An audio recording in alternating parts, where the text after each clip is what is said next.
The family story of Ishmael is one of the 10 family histories into which the book of Genesis is arranged.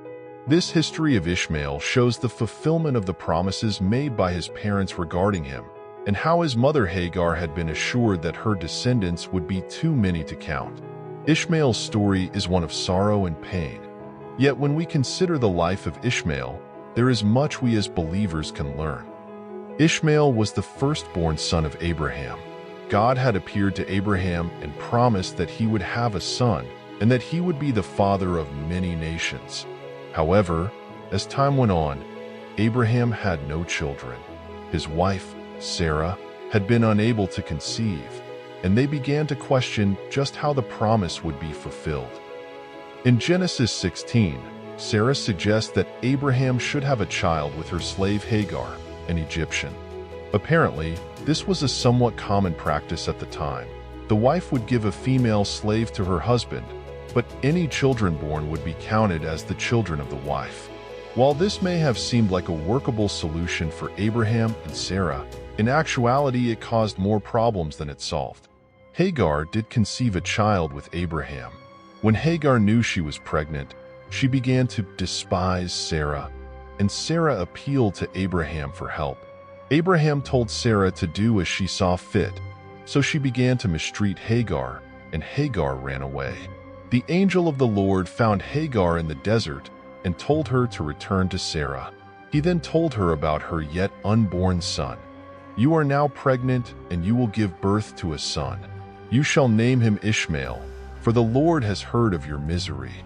He will be a wild donkey of a man. His hand will be against everyone and everyone's hand against him, and he will live in hostility toward all his brothers." So Hagar went back and bore a son. Abraham was 86 years old. In Genesis 17, when Abraham is 99 years old, God appeared to him once again and reiterated the promise that he would be the father of many nations. God told Abraham that Sarah, who was 90 years old, will have a son. Abraham had a hard time believing this and asked that God would fulfill his promises through Ishmael.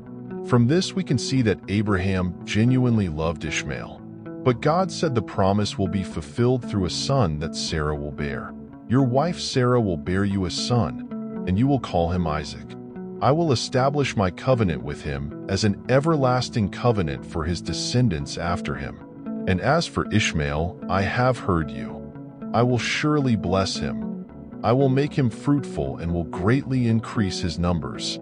He will be the father of 12 rulers, and I will make him into a great nation. But my covenant I will establish with Isaac, whom Sarah will bear to you by this time next year." In Genesis 21, Sarah's son, Isaac, is born, and once again problems arise.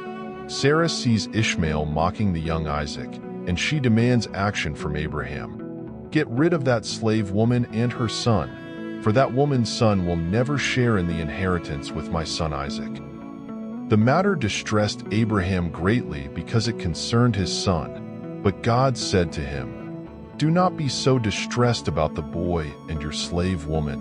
Listen to whatever Sarah tells you, because it is through Isaac that your offspring will be reckoned. I will make the son of the slave into a nation also, because he is your offspring." Once again, Abraham's love for his son Ishmael comes through, and God promises to bless Ishmael.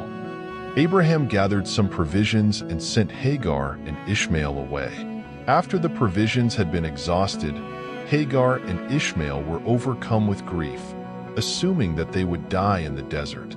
God heard the boy crying, and the angel of God called to Hagar from heaven and said to her, "What is the matter, Hagar? Do not be afraid. God has heard the boy crying as he lies there. Lift the boy up and take him by the hand, for I will make him into a great nation." Then God opened her eyes, and she saw a well of water. So she went and filled the skin with water and gave the boy a drink. Once again, God appeared to Hagar and promised that Ishmael will be a great nation. Finally, we are told that God was with the boy as he grew up. He lived in the desert and became an archer. While he was living in the desert of Paran, his mother got a wife for him from Egypt. Upon Abraham's death, he left everything to Isaac, but Ishmael did help his half-brother bury Abraham. Genesis 25 verses 12 to 18 lists the descendants of Ishmael. They are indeed numerous, divided into 12 tribes, and, as God had earlier revealed, they lived in hostility toward all the tribes related to them. Ishmael lived a total of 137 years. Genesis 25 is the last mention of Ishmael as an individual. However, his descendants continue to be mentioned in relation to Israel. Esau marries a descendant of Ishmael since his mother did not want him to marry Canaanite women. Ishmaelites are mentioned as a people group in Genesis 37. Joseph's brothers sold him to Ishmaelite traders who took him to Egypt as a slave. Ishmaelites are mentioned incidentally a few more times in the Old Testament, but the New Testament is silent about him. Ishmael is not held up as an example either to be followed or avoided. The Islamic stories reports that Abraham took Hagar and Ishmael to Mecca, and Ishmael is considered a patriarch of Islam. While it is not accurate to say that all Arabs are descended from Ishmael, many probably are. There is still a great deal of strife between the descendants of Isaac and those who see Ishmael as their father. One wonders how things might have been different had Abraham simply trusted God to bring about his promise without any added help from Abraham and Sarah. Abraham is one of the most important figures in the Old Testament. He had a profound faith and a vibrant relationship with God. Though not perfect, Abraham had a heart for God that can be seen in how he interacted with God and trusted that God would fulfill mighty promises in his life. God's promise to Abraham that he would have descendants was a radical promise made to Abraham and his wife, who were old in age. Despite that, Abraham went on to have two sons, Ishmael, whom he had with Hagar, and Isaac, whom he had with Sarah. What the entire story of Ishmael teaches us is that God is concerned with all matters in our lives. God has plans for each of us, and a will that he is set to accomplish in all of humanity. God did not create the world and leave us on our own. Scripture tells of God who loves humanity and is actively involved in our lives. We can know that he cares about us and loves us. The life of Ishmael is tragic and confusing in some ways, but we find that God took care of Ishmael and his mother Hagar. In Ishmael's life, we see evidence of a loving God who is faithful and good.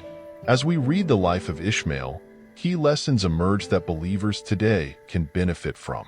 These lessons teach us who God is, and the life of Ishmael inspires readers to put their faith in God and his perfect will rather than relying on themselves and hasty solutions that will do more damage than good.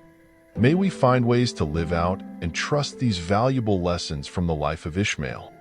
The story of Ishmael in the Bible goes far beyond a personal biography. His story, in contrast to the story of Isaac, reveals much about the work of God and the outpouring of his grace in the story of redemption. Ishmael was the natural birth of the relationship of two fertile people, Abraham and Hagar.